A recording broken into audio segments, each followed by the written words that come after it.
Walking into my senior year, I had a plan. I knew where I wanted to apply to college. I knew what I wanted to major in. I knew what I wanted to do with my life. And this was really rare for a teenager, apparently, but I'd always had a plan. Looking back, I think it was a defense mechanism. If you don't leave anything to chance, there's nothing to be afraid of, and if I knew what I had to do to be a successful person, there was no way I could fail. I thought I knew myself. I was wrong. Today, there are not many things besides basic facts that I am certain of, and that terrifies me.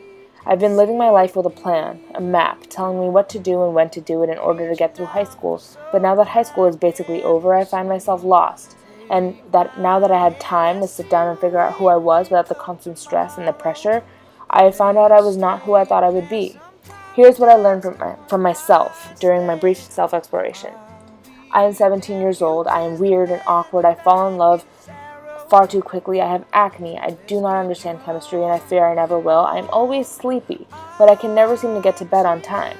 I pay more attention to my friends than I do to my parents' advice. I act like I hate my siblings, but I secretly love them and would do anything to protect them.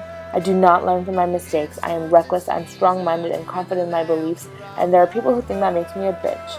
I am okay with that. I am loud. I am outspoken. I am me. I love my parents, my friends. I love the choices I've made and the causes I stand up for, but I do not love myself. Now, before you give me the obligatory pat on the back and insist that it isn't true, let me explain what I mean. Throughout high school, I always compared myself to my peers. I compared grades, aesthetics, wardrobes, friendships. I compared everything for the sole reason of making sure I was on track with my 4-year plan, that I followed the status quo and wasn't being left behind by my brilliant peers.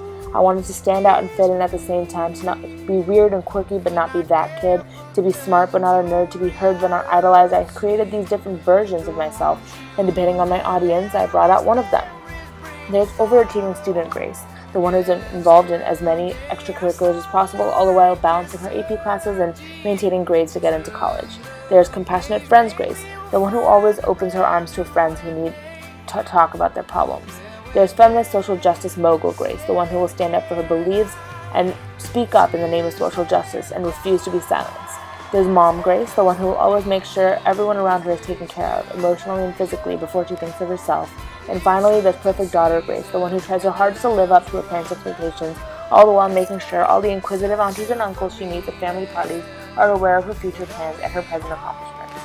There are so many parts of me, so many different versions of me, and though many would see this as well-rounded, I instead find myself feeling disconnected, as if instead of developing holistically as a person and becoming multifaceted, I simply diffracted into a million pieces and can't seem to glue them back together fast enough.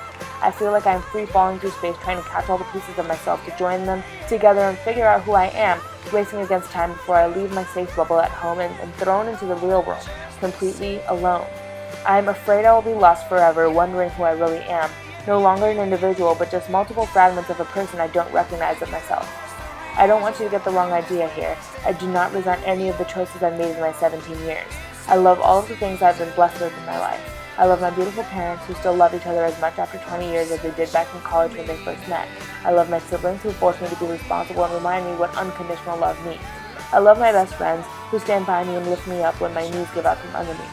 I love all of the things about my life that make it special, but I have yet to learn to love myself because I do not know who I am.